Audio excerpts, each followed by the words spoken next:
Hey, surprise!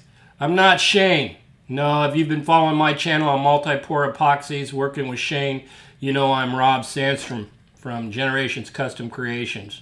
I'm helping Shane out with his video by adding a couple little extra notes. He's a really busy guy, working a full-time job, trying to share his information with the rest of us. So I sure hope you appreciate that, and I want you to know that my only role in this is to help Shane out and to continue to learn from him.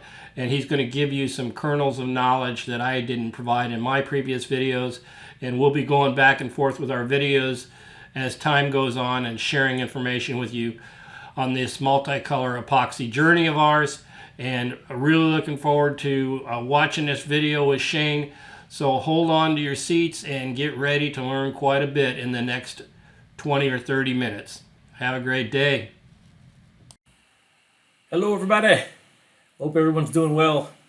I'll apologize in advance for the comedic value that this video is going to have as far as me trying to explain things to you guys in the Vectric software and just about everything else. I really don't know the names for a lot of stuff. If you guys hopefully can see my screen, I still call this the birdie button. It's actually, I gotta move this thing here out of the way. The trace bitmap. Okay, so I've got lots of different names for things. I probably use 7 or 8 of these buttons, and that's about it. But that's all you need. So I'm really excited to kind of show you guys about this overlapping because it's the key to making your epoxy inlays look amazing, and work out right without having any kind of border in between the colors, which is all you would ever see before I started doing this 4 years ago. Rob Sandstrom from Generation Custom Creations, he just recently put out a video where he talked about a lot of this stuff here, which is going to be great because now you guys don't have to see Mr. Caveman try to explain to you why you need to overlap. I'm going to try to take a piece of his video and clip it into this and put it all kind of together to kind of show you why you want to do this and how to do it. So this video today is going to focus more on, since Rob did that video yesterday, more on like how to do the overlap and the node editing and stuff like that has to happen to make it all kind of work out for you. And I'll even show you a couple of tricks I learned even since doing this file, which was only a month ago. I could even show you how to clean it up even more, like how I would do it today. So it's constantly evolving and changing. And anyone who knows me that's talked with me or reached out to me knows that I am very, very passionate about this kind of stuff. I love talking about it. And on my Instagram, you're going to see, you're going to hear music that's, oh, Shane's the best. And, I always have this different attitude on there. But those who know me know my heart, and I love sharing this, and I'm never going to be serious on Instagram ever. So you'll never hear me say this on Instagram ever. I would never say like, oh yeah, I'm passionate about this, and I love all of you, and I want to share this information. It's just not going to happen. That's not the persona that I put on Instagram. Instagram is about the Epoxy God floating above others and just smashing it because he's the greatest. Okay, so it's fun, it's great, but in actuality, this information should be shared. There's nothing here that's should be patented or hidden or kept from anyone.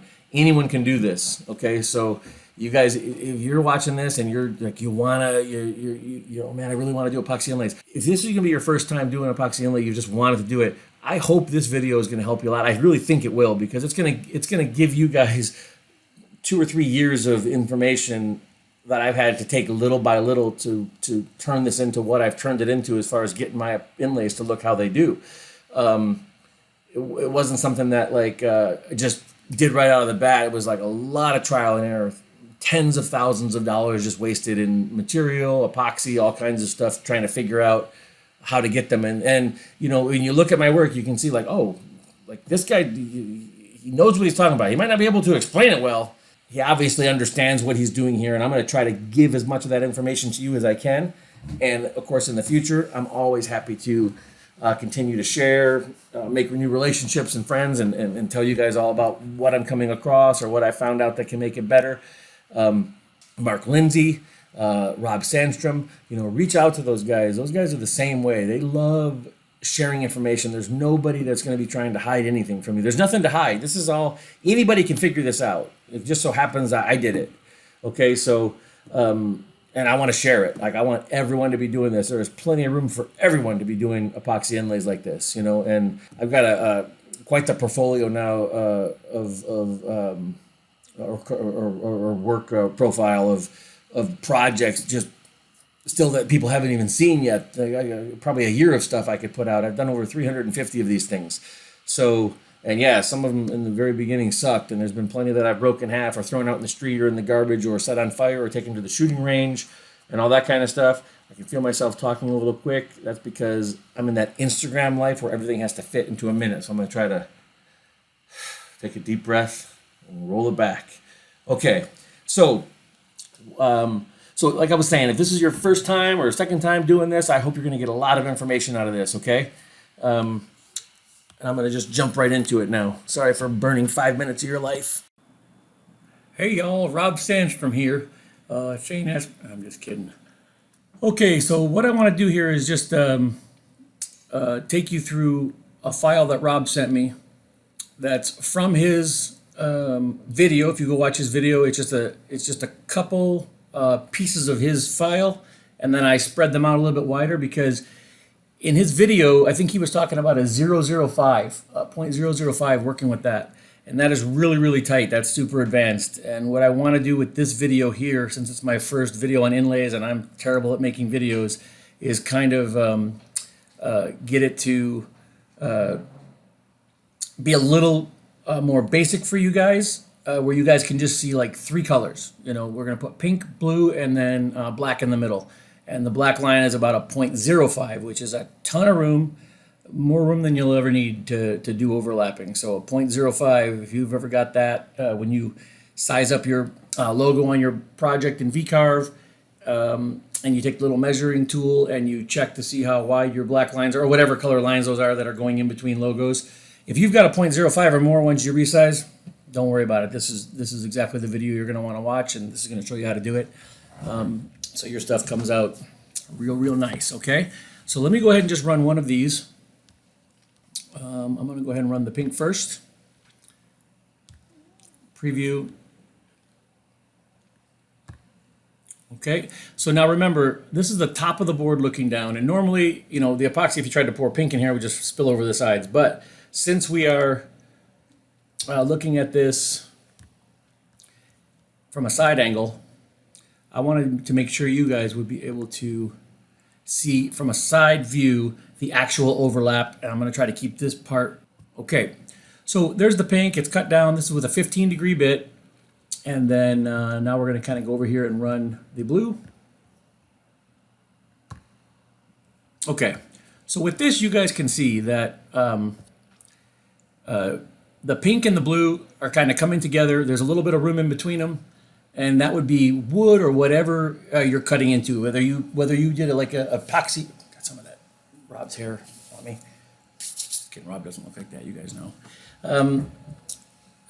Whether you guys are pouring a clear epoxy into the pocket first and carving into that, which is much nicer, especially if you're doing fine detail. You don't have to worry about the grain cracking. Or wood, doesn't matter. This just kind of shows you that little V that you see right here is what's going to be left. Okay. So now I'm going to take you to, well, actually, I'll just pull this up instead of pulling up the other screen. Let me just kind of show you. There you go.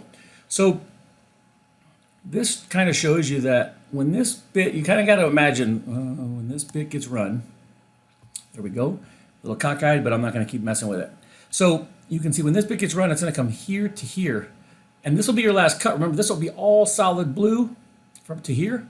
This will be all solid pink to here. And then everything inside these blue lines is going to be an area where you're going to be able to pour your black epoxy or whatever color it's going to be in between there. The colors don't really matter. Okay, so, and then you can see that when you flatten down, you're still going to have a black line. And the only thing that's going to happen here, the more you mill down, you know, you can keep milling and milling and milling, but you can see your black line just going to get a little bit thinner. And that's okay, because it's all going to be relative. Over the whole project, your black line is going to get thinner. And we're talking about, you know, 1/100 of an inch. So no one's going to be able to pick that up with their eye. No one. Not even me, and I'm really good at this. So that's what I wanted to show you. And then let me just put this on the other screen here. Same type of deal. We're going to preview that. Turn a little sideways so you can kind of see. And then when I bring this one up, remember these colors would have already been run, the blue and the pink. So this is the opposite. You can see that you'd be safe with pink, you know, all the way down to here before things start getting where you're having to worry about anything. Okay, I hope you guys can see that. So that's all I really wanted to talk about this. Instead of like dropping in a piece of Rob's video, I would encourage you to go watch his video because he's going to take you through all the different widths of different things. And there's a lot of good information there. But this is just to kind of show you that 0.05 is plenty of room to overlap. And this is an exaggerated version, but I'm telling you 0.05 is something I work with all the time. I hope I have that. So, and this is exaggerated. This isn't technically 0.05, but this is just to show you that this is how it looks underneath. Okay, it goes from right there, and then the black comes in last, and then you pour this, and then as you mill this down, everything comes out golden. All right. Okay, so I'm going to stop this video and then get back to the video I pre-recorded earlier. Okay. So what I'll do here is I'm going to turn everything, actually, yeah, I'm going to turn everything on. Show all the different layers right off the bat. And then I'm going to also take you over to the original file here that you can see just need a lot of work. So it's not even set up the same way. It's a different size, different shape, all this kind of stuff. But once I had this, you know, with clean vectors, well, I'll just take you right into it. So I would, you know, select all of these and copy to new layer, and I would name that layer like original vectors to work off of, something like that. And then from that file, from that file, wherever that would be, I think so. Let's just do that. Even though these are not going to be the vectors we're going to be messing with too much today, I'll just kind of show you what I did. So I would right click, copy to layer. There's move or copy. If you move them, they're no longer going to be where they're at. And I want to make a copy of this. So copy to new layer, original vectors to work off of or whatever. So we do that. We'll make that new layer active. Hit OK. And then we can hide everything except the new layer that we made.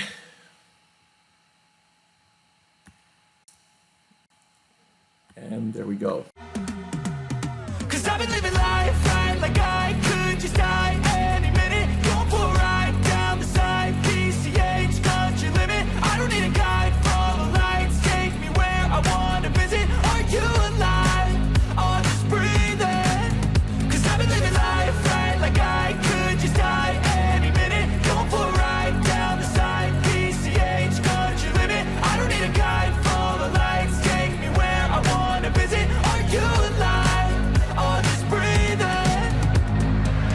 Flashing red lights, driving at night, windowless ride, feeling alive. Nothing in sight, forever in flight. Follow those lines, we'll make it this time. Blurry street lights, work as a guide to memories that we're making tonight. Oh yeah, we'll make it tonight. Yeah. I'll do anything that I feel like I wanna do. I'm living life like I got nothing left to prove. No ending. So what I had to decide here was like look at the project, and you can see that on this project the base color is white. Everything's kind of like laid onto a white background with a black border. And so what I did is you can see I have this kind of set up here for us, this first cut. So I just did an offset off of here, inwards 0.08, hit offset, and then I went in and selected that vector, and I just named it, and that would be, remember we're working off the copy, so we could say move to layer, first cut, just like that, and it's already there. Also, though, just so you know, I didn't want to waste the center of the Buddha. I mean, there's no white in here at all, so I just kind of took the outline of the Buddha on the inside of the black and just cut in between here and his face basically, and poured all that white. and then I'll show you the other layers as well. So let's go back to the actual file that I worked on and show you. Oh, there you go. That light purple you can see right here. Let me turn a couple other things off. Maybe this will help a lot. And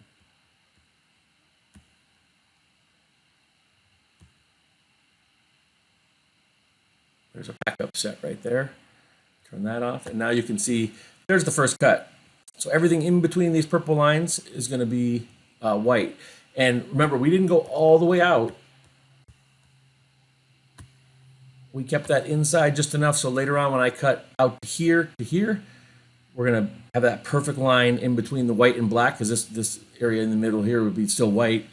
And we'll have that perfect line, and we're not going to have any kind of like white on the outside where it's not supposed to be. Okay, so how did we get here, right?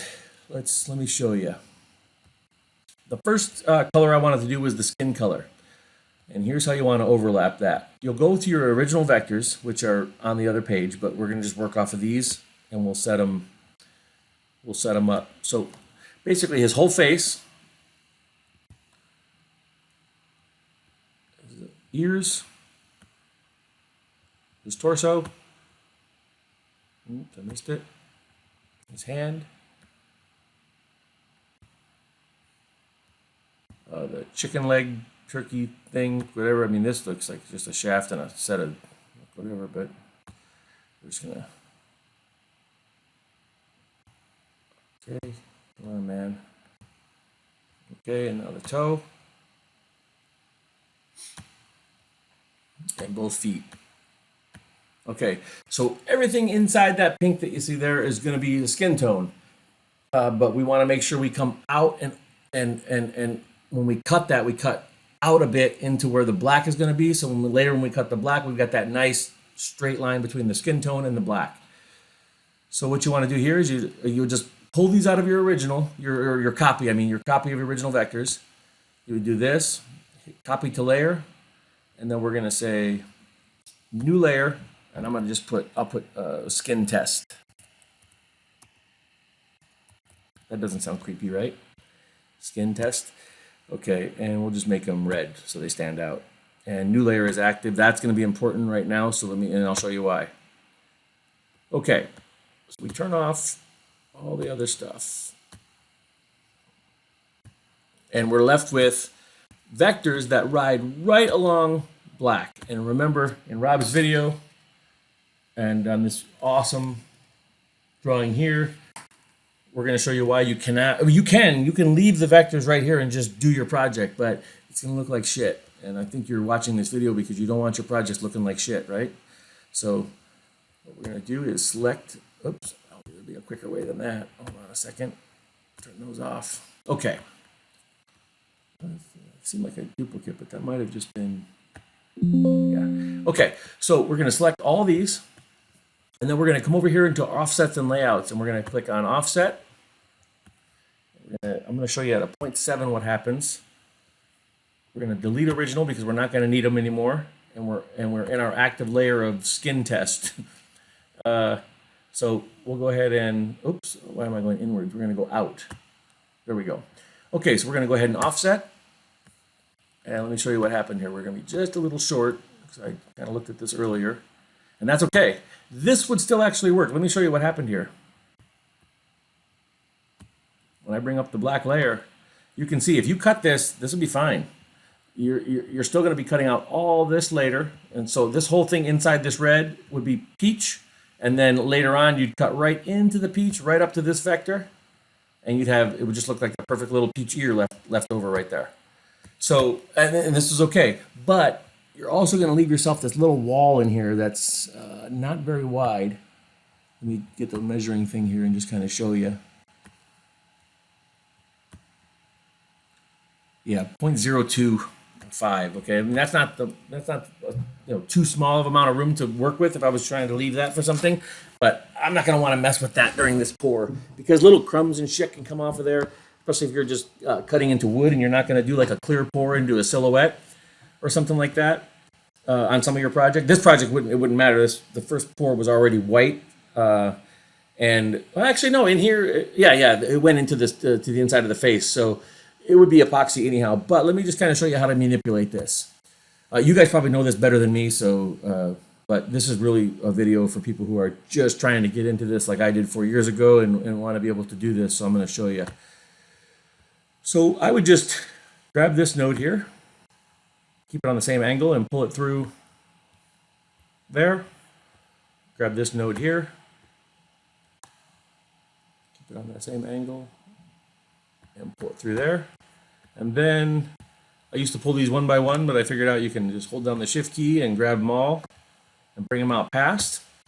And you think like, oh, that, you know, I could leave it like this and it would just kind of cut and cut, but there's a cleaner way. You want to come over here to the, okay, it's Interactive Trim is the actual name. I was going to say the little scissor app. And then you notice I have selected rejoin trim sections automatically when form is closed. So that means I can kind of come over here, flip those two out, and technically there and there, it's not joined yet, but as soon as I close, now they're joined. And we've got a nice closed vector. So I'm not going to go around this whole project and do all these in front of you. You can see there'd be a lot of waste here. There's no need for that. So let me show you the other way.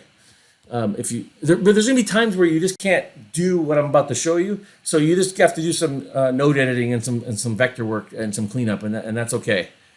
But now let's take this back, Control Z, all the way back to there. And now let's just do the offset at a point 0.85. And you're going to see a bunch of the stuff is going to kind of clean up itself.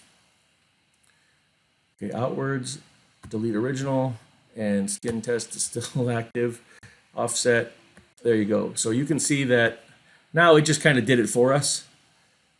We went far enough out, but there's still going to be some work you're going to want to do. You could just cut this. Don't get me wrong. You can just cut this, but you're going to want to come in here and select these three vectors and hit the D key for delete, and select those and hit the S key for smooth, just to save some machine time.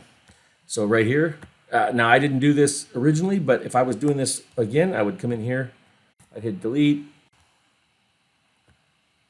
smooth. That way this bit, the V bit when it comes around is not going to spend time coming up, make a sharp corner, up, make a sharp corner on all those black nodes that are just like straight lines. It'll just kind of whip around and keep on going. Okay, and then you're going to have sometimes some stuff left over like this. You just delete it. You don't need it. Okay, but yeah, a lot of cleanup in here, guys. I'm just going to go in a little more detail right now, but I won't do this on every color. So those, delete them.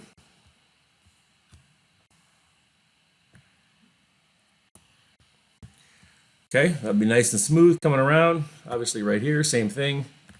And, you know, you can just move it if you want. It doesn't matter. I would just smooth them up, a lot of them.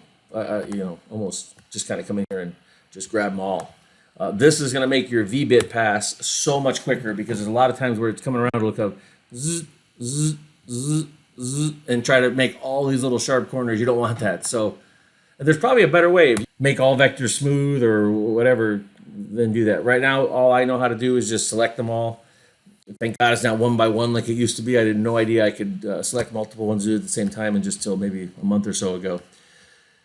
So that would be the skin tone there. So let me get rid of this skin test and let's just talk now about the actual file, the file that I actually used. Delete this. It's going to want to move that data that we put there, but we're just going to let them delete it. All right. So let's pull up the actual skin file so you can see it right here. Everything inside these blue lines is going to be poured skin tone.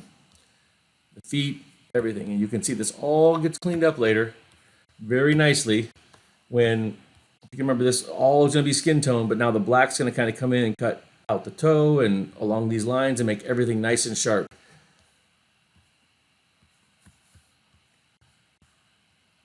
So the orange, I'll take skin away so you guys can kind of focus on this. I did the same thing.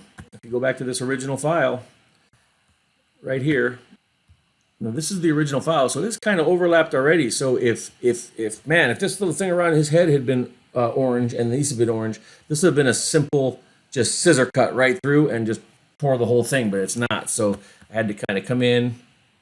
I'll show you on the other one, but I'm just going to do just one of these fins for you right now. Bring that in. Bring that in. And now, when you cut and pour this orange, later when you kind of come through here and cut the black, right along here, you can see that it'll cut right through this orange that's past it, and you're not gonna, when you flatten down, you're gonna still have orange to black. Perfect, just how you want it. Okay, so let's get back to the original file. I'm not gonna actually keep you that much longer. Just watching one or two of these things is gonna be enough for you guys, I think, to kind of get the ball rolling and kind of see what I'm talking about and why it's important. So here on the orange, let's talk about the orange just for a quick second. So I'm gonna cut all this out, orange, and then the next color is gonna be red, and it's gonna come right into the orange and cut. So later on, I'm gonna have a beautiful orange to red line. There's gonna be nothing in between it, no possibility of anything in between it, because that whole pocket was orange, and now there's red right into it. So when I flatten, it's just going to be red to orange, or whatever spot that vector is. So for the so this shows you there's 12 tool paths, and basically there's 2 for each color. You got your clearing path and your V-carve path. Now I always label them in that order: clearing first, and end mill first, which is clearing, and then the V-bit next. Second or fourth or sixth or eighth, before the right after the clearing. But I run them in the opposite order. I always run my V-bits first because you have pressure on both sides of the bit when you're doing it. Like there's epoxy pressure from both sides, so you don't have to worry about chipping. And with epoxy though, it's honestly not that big of a deal. I probably don't need to do that. I started doing that when I was cutting into wood so much. There'd be a lot of splintering and ripping with those end mills. And on face grain, it would kind of tear through where I wanted to kind of come through with my V-bit. So I found that if I came through with my V-bit first, there was good pressure on both sides of the V-bit, so I got a nice clean cut to the depth. And then when I came through, I could run my end mills at 100%, because I basically don't run any of my tool paths at 100% except my end mills now. And I'm kind of scared to do that. I really baby the hell out of that machine. So what I was going to tell you, so this would tell you there's 6 colors. Well, really there's 7, because the mouth, even though I labeled it brown with a turkey, these are far enough apart where I can just kind of cut this, and then I make brown epoxy for this and pink epoxy for his mouth or his tongue, and then pour them at the same time. So it kind of just saves you a step. You're going to see, the project that I'm redoing now, on the last pass, I think you guys probably heard, I put someone's lips into a forehead because I had messed around with my XY0 for a different project and forgot to set it back, and I walked away before I cut. So I'm redoing that now. And the first time through this project for the Tamika family, they have there's 9 separate inlays on that board and 37 colors. And when I went through it the first time, I did the outsides first. I mean, it was like 70 tool paths or something like that. And that was even putting some together. This time through, I think I had 25 total tool paths. There was 24. And then the last one is the little whites of the eye. Not the whites of the eye, but the little white dot in the pupil that kind of shows the reflection of light or whatever. That's the last pass, so obviously there was no end mill there, so that's why I had 25 instead of 26. So I was able to take 37 colors and just pour, really, and I just did that project 4 months ago was when I first started it, 4 or 5 months ago. And I just restarted it last week, and even just in the last 4 or 5 months, I've figured out enough to be able to put that project together way more timely. Like it saved me a month of, maybe not a month. But yeah, it saved me a solid 2 weeks of actually cutting and pouring time to go into that. So, you're gonna want to you're gonna see you're gonna dabble with this. You're gonna waste a lot of money, but the more you guys figure out and do this, you'll kind of learn like, oh, I can do this next time. That's gonna save this. This whole thing that I'm showing you now has just been me just experimenting and wasting money to figure out where I'm at right now. You can look at my work and say, oh, that's great. You're at the top. I'm nowhere near the top yet. Like I'm at the top. Don't get me wrong. I'm at the top. I'm the top. But I'm going to be way, way, way more advanced than what you're seeing now. This is just going to be a matter of time. Like this video is going to be like, look out Kardashians. Like, look at my first inlay. It was a 1 color purple heart that I put into it was a purple colored heart that I put into walnut. And then now I'm doing, these crazy colors. So this is my very first video of instruction for anyone. So in 4 years, like look out, Kardashians. Like, you know, you guys are living in the streets. Shane just took over. All right, let's get back to this. Yep. So this is actually not bad. 6 colors, 7 colors, but six cuts and pours. It moves pretty quick. So you can see when I open up all these, I want to show them all to you now, and we can just kind of talk a few more minutes about. Oops. And now we'll show them all. We'll turn off the backup set.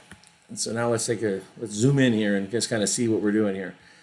So you can see all my colors, they all fall in between the black lines. So remember, at the end, the last path is going to be cut in here. Oops, let me select it like that. To this, and everything in between. So you can see I'm going to be cutting into the skin tone this way. I'm going to be cutting into the red pants this way. And I'm going to have a nice line between red and black, and a nice line between skin tone and black.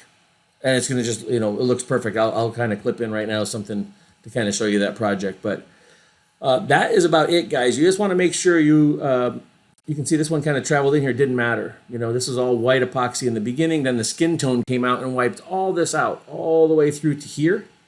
And then later on, so this was all clear. All skin tone. And then later on, the black just took it right from here, which left skin tone here because this has got wiped out by the last one. And it kept it clean. So you can see everything in here is just overlapped into the black. That's the whole, that's everything, guys. It's not super complicated, but it is super important.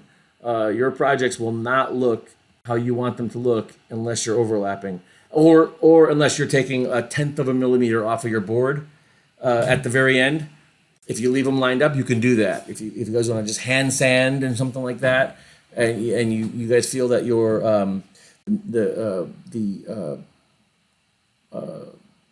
the medium that you're putting your project on, if there's like some hard maple that's not going to warp or do anything, and you guys trust that, like, hey, this project's going to stay nice and flat and not warp on me. Maybe you're really careful with your pours, you don't over pour too much. You can leave your vectors lined up and cut and pour them all, and then just kind of hand sand, get it down maybe 1/10 of a millimeter below the top of board.